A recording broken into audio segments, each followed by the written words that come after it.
Hello, everyone. Welcome to the Horror Room. I'm Travis Bruce, and today we're doing another Women of Horror Spotlight. Today I have with us, she's a director, and she's working on a movie right now that's in pre-production, trying to gain some financing for it, and it's called Ruby Ruby. Listen, you may have known her for the Demon trilogy. I have with us Ursula Dabrowski. Ursula, welcome to the Horror Realm. Hi, hello. Yes. And it's an early morning there because you're all the way in Australia right now talking. I'm all the way over in South Australia, so I'm right smack down below in the middle of Australia with my Canadian accent. I know it's weird, but that's another story. Yeah, because when you came on, I was expecting an Australian accent. You say you're from I Canada. I was know, like, oh, okay, I that know, makes sense. That makes sense. That I makes know. sense. I don't fit into any box. Yeah, I'm a bit. It's very weird. But I'm originally from Canada, and I came out here on a working holiday visa. I was just backpacking, and I was actually living in Montreal, and it's like minus 20 degrees there in the winter.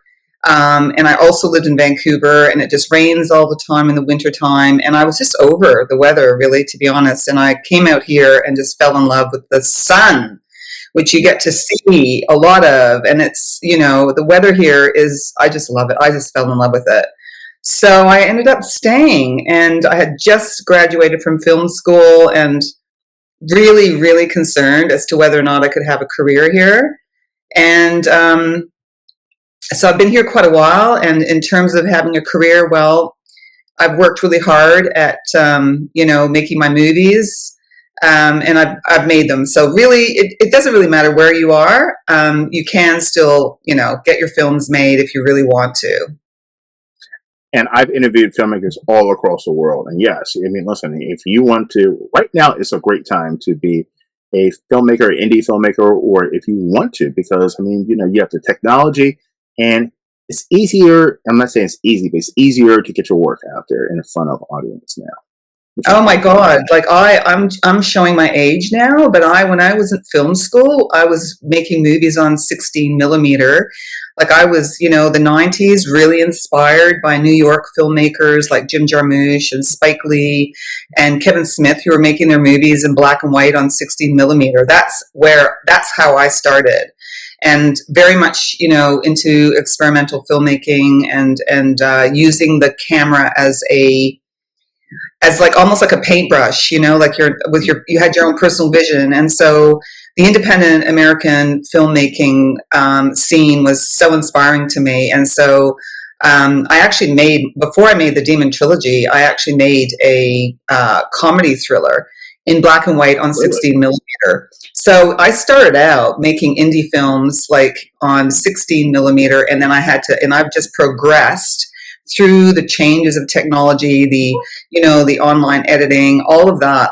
It's just been phenomenal, the actual changes in my particular lifetime in terms of the technology. So yeah, you're right. You can make a feature on an iPhone now.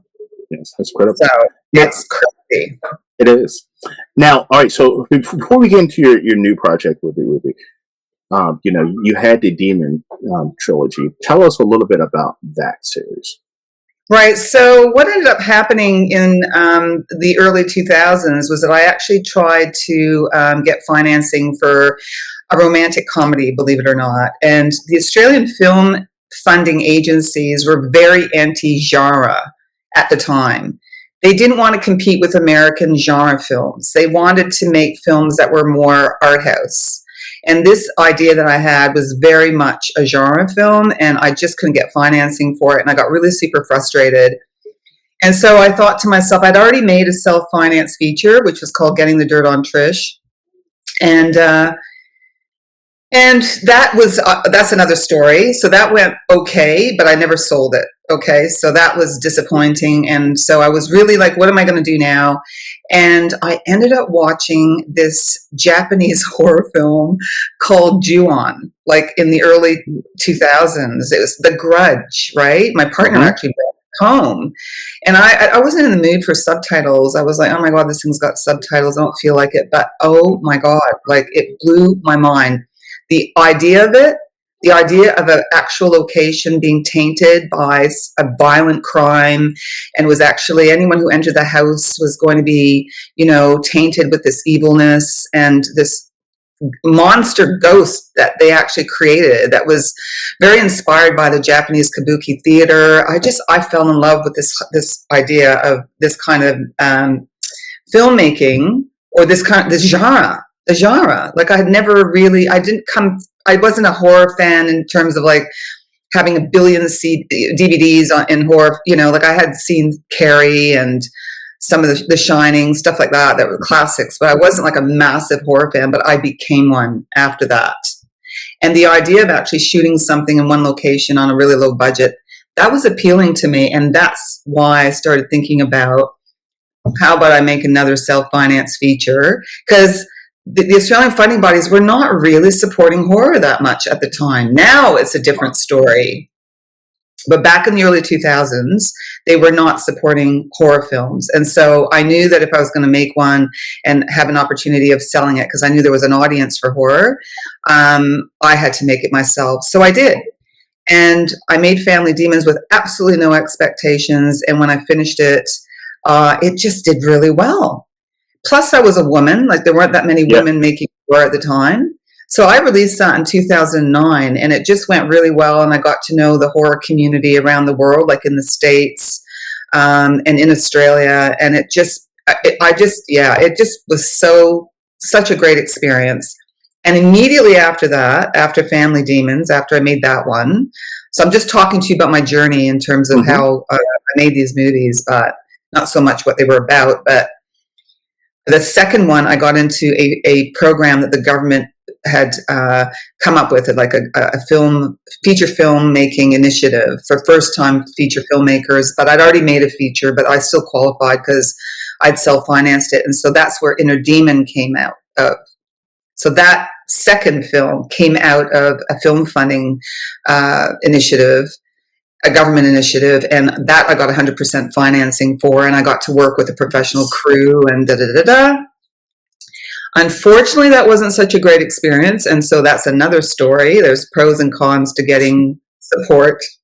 And that really bummed me out, because I really needed to, you really need to, I think I was really hoping to just hit this one out of the park, and I didn't. It came close, but not quite. And so I was in this sort of wasteland again of just trying to get financing with, not a really great track record, not good enough. And so The Devil's Work came out of me just being super frustrated with just not having made anything. And so that one was also self-financed and crowdfunded. So I got crowdfunding happening with that as well. And it wasn't until later that I realized that all of these three films shared similar themes. It's like, I saw an interview with a filmmaker who said that filmmakers sometimes end up telling the same story over and over again. I can see that. And I think, yeah.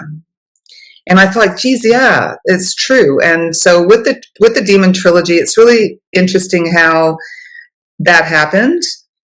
And then that's now completed, and I've sold all three films. They're all on YouTube and Tubi and Amazon Prime and all that, which is really cool. And then now I'm trying to get a film up that is actually got a decent budget to it. And it's been really, really difficult, but I'm almost there. So this one, we're looking at a budget of over $1 million, which is the most that I've ever, and that's still really low in Australian terms. It's very low. Like, the Babadook was made for 2.5, 3 million. Talk to Me was made for about 5 million, 5.5. You want to get good crew, which you can get in Australia, but you've got to pay for them. Yeah. And the government will not allow you to make, when you go for financing, they want you to abide by all the, rules and regulations, and pay people properly. So budgets are really high, and it's harder to get the government support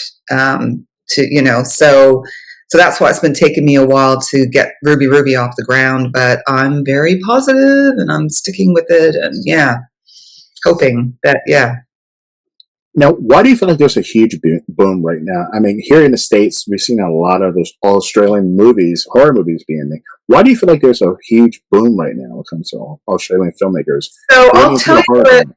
Sorry for interrupting. No, you're fine. So sorry. Yeah. Yeah.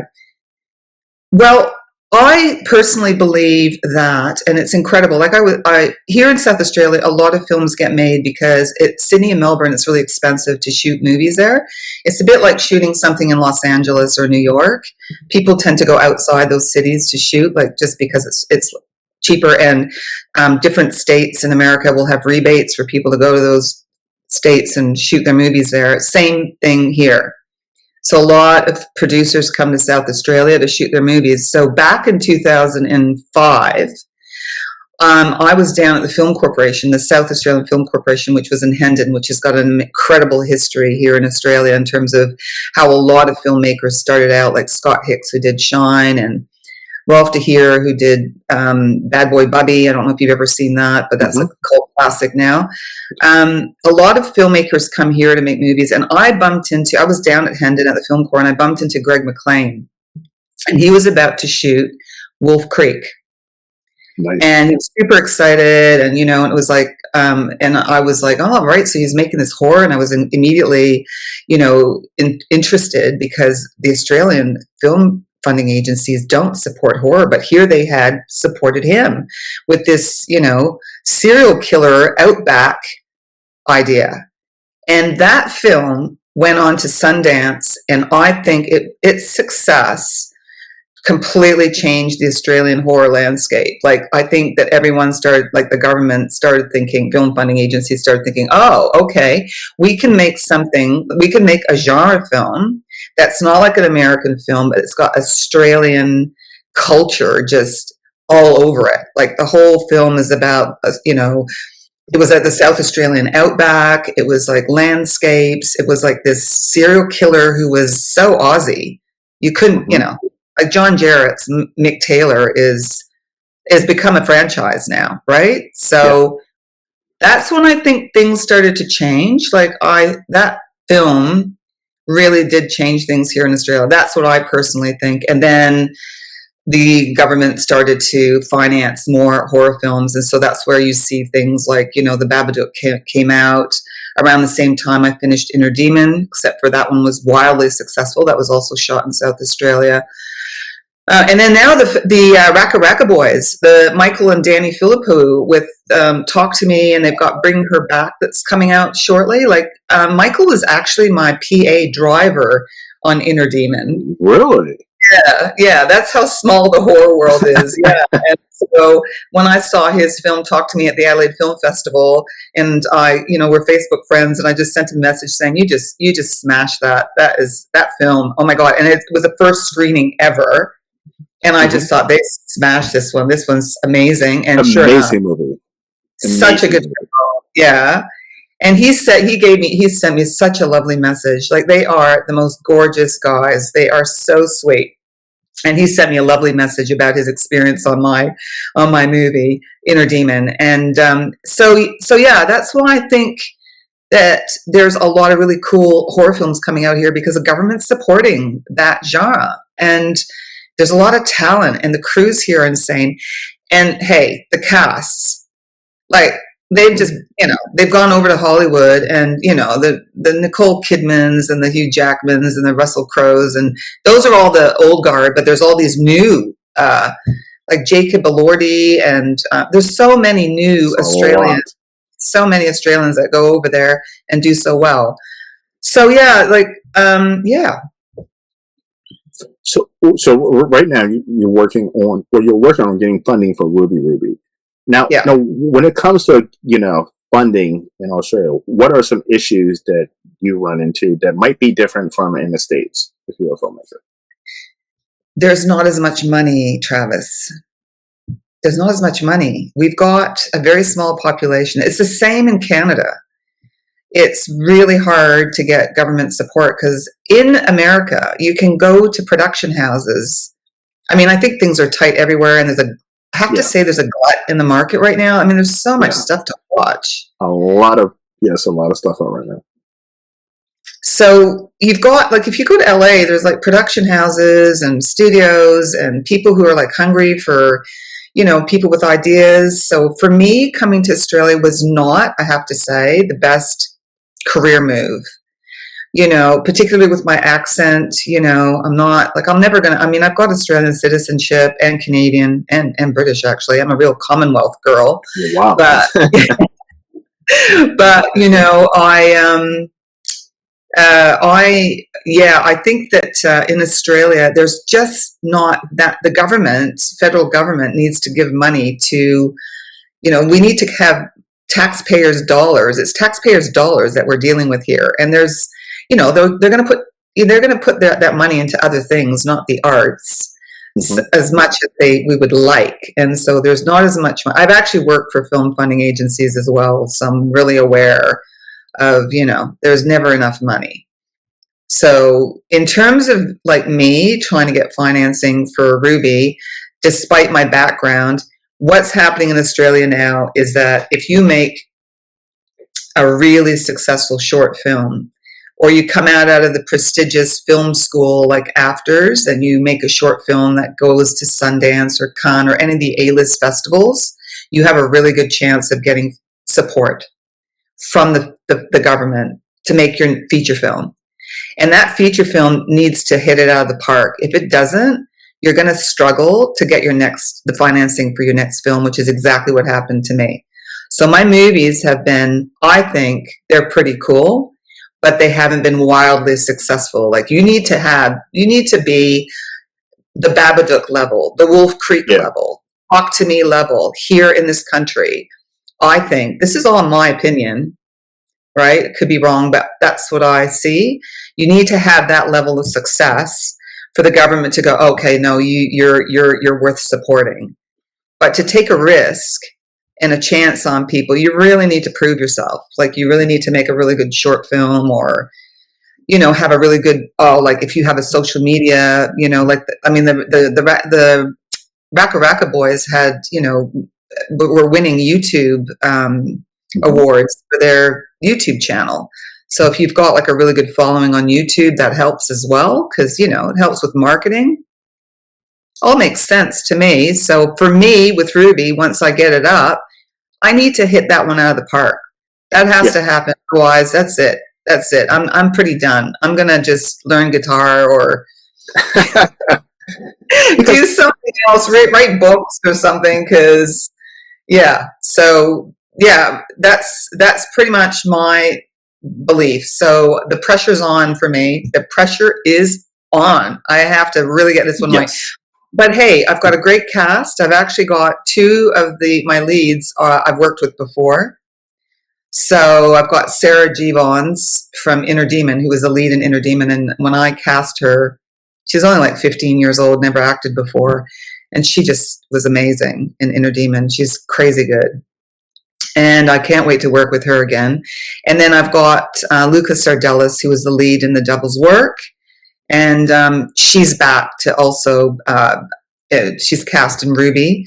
And then I've got a really cool bad guy, Barry Cotton, who I love my bad guys. I loved Andreas Sobek in Inner Demon. He was German, actually. Really? Yeah, he's amazing. He's a great theater actor, and I just saw a play he was in, and just So the actors, I have it's got to be my script. That's why Inner Demon didn't work out, the script, and then a few other things. My script did not cater to the budget I had. That's why it failed. And that's so important. Sorry? And that's so important. Oh my God. So important. It's so important. It was heartbreaking. I thought I could pull it off, what I wrote, but what I wrote, I needed more money to pull off properly. So it didn't quite work because of that. So it's all down to the screenplay. It's not going to be the crew. It's not even going to be my direction, because The Devil's Work, I shot that in 4 nights.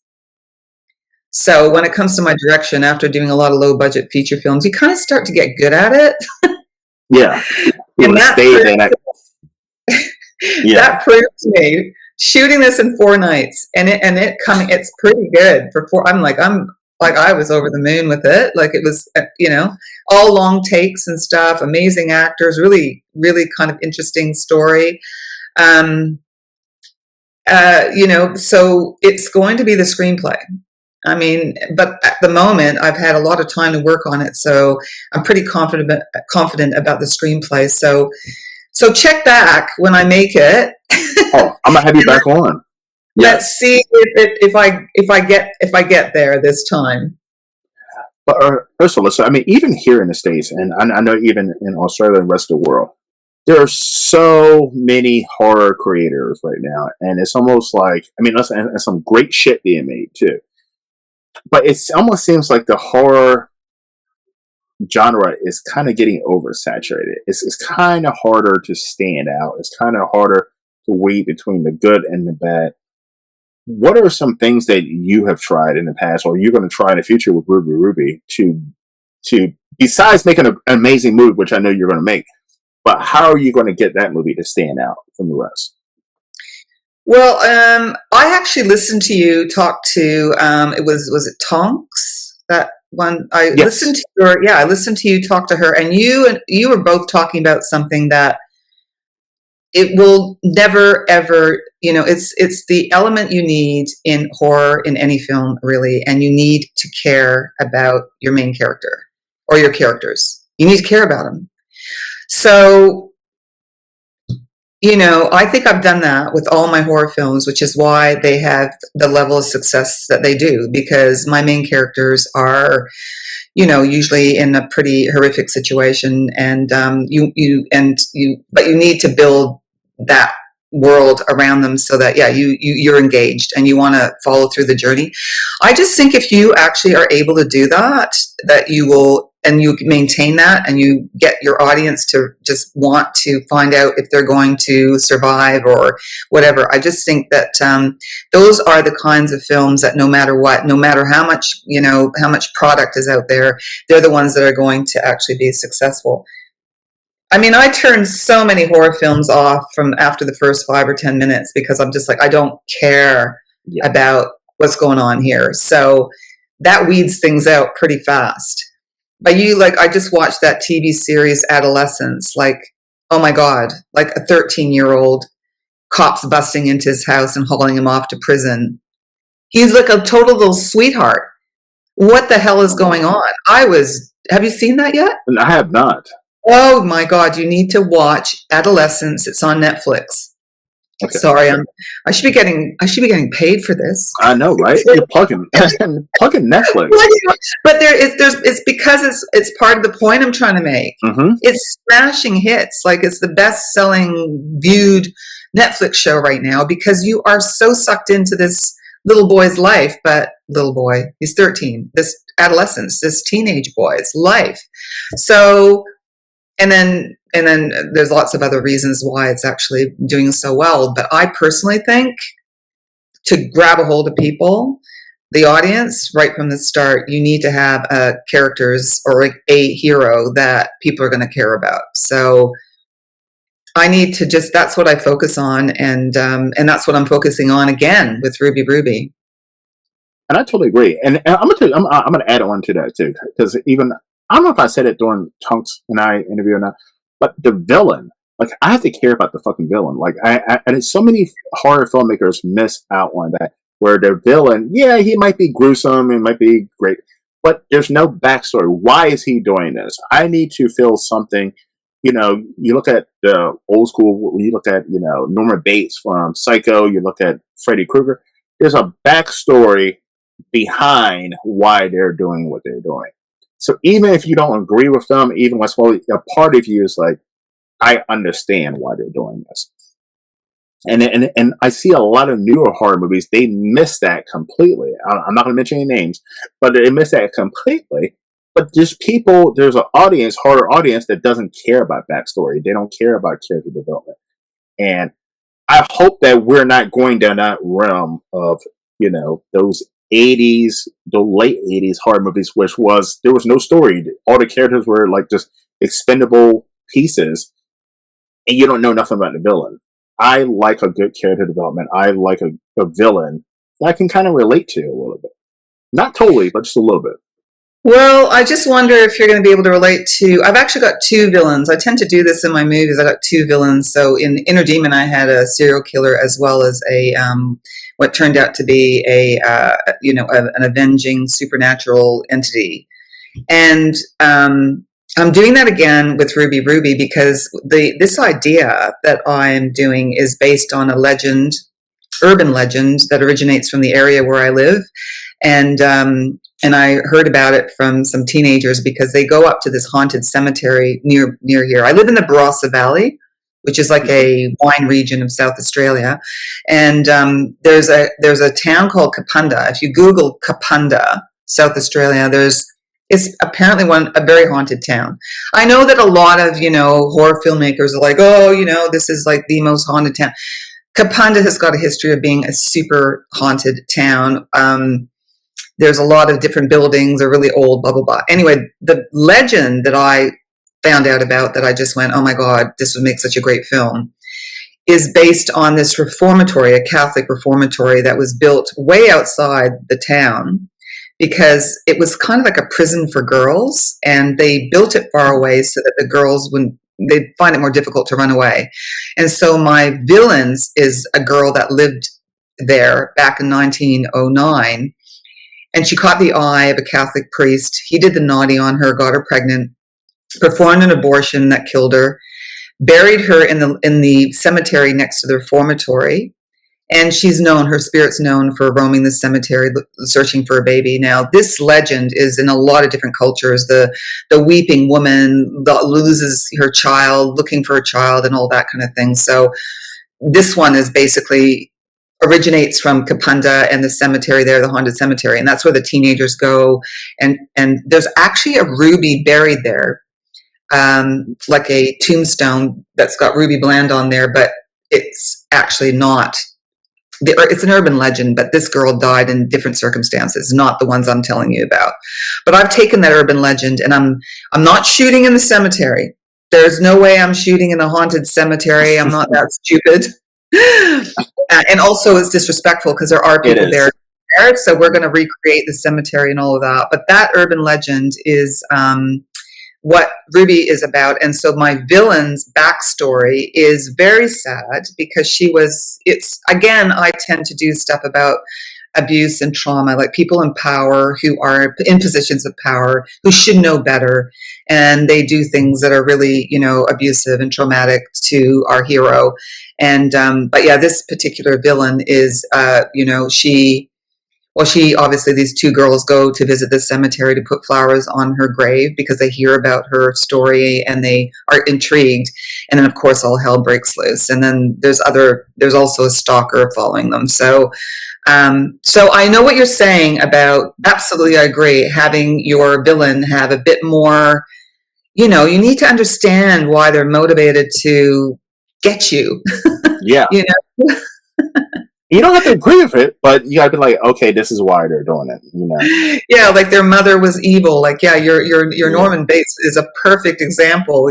Like what was going on with that guy, and then of course, yeah, when you find out, it just enriches that character so much, and then you become this horror cult classic. So yeah, I totally agree. Now, Ursula, where can everyone find you and your work?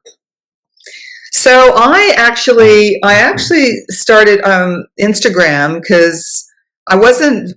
I was only on Facebook, but I wasn't very doing anything on Instagram or TikTok. Yeah. Now I only got onto TikTok last year, and I'm having a ball. Like, I love it. Like, is it fun? Is it fun? Yeah, because I've been hesitant to get on TikTok because I've heard bad things. Well, it's a personal thing, right? But for me, I really, really like it. And I'm using it to get my films out there. So I'm on TikTok. Ursula Dabrowski is on TikTok. I've just started. I don't have a lot of followers. I've only got over 200 or something like that. I don't care. I'm just on there and I'm sharing my movies, letting people know where to find them.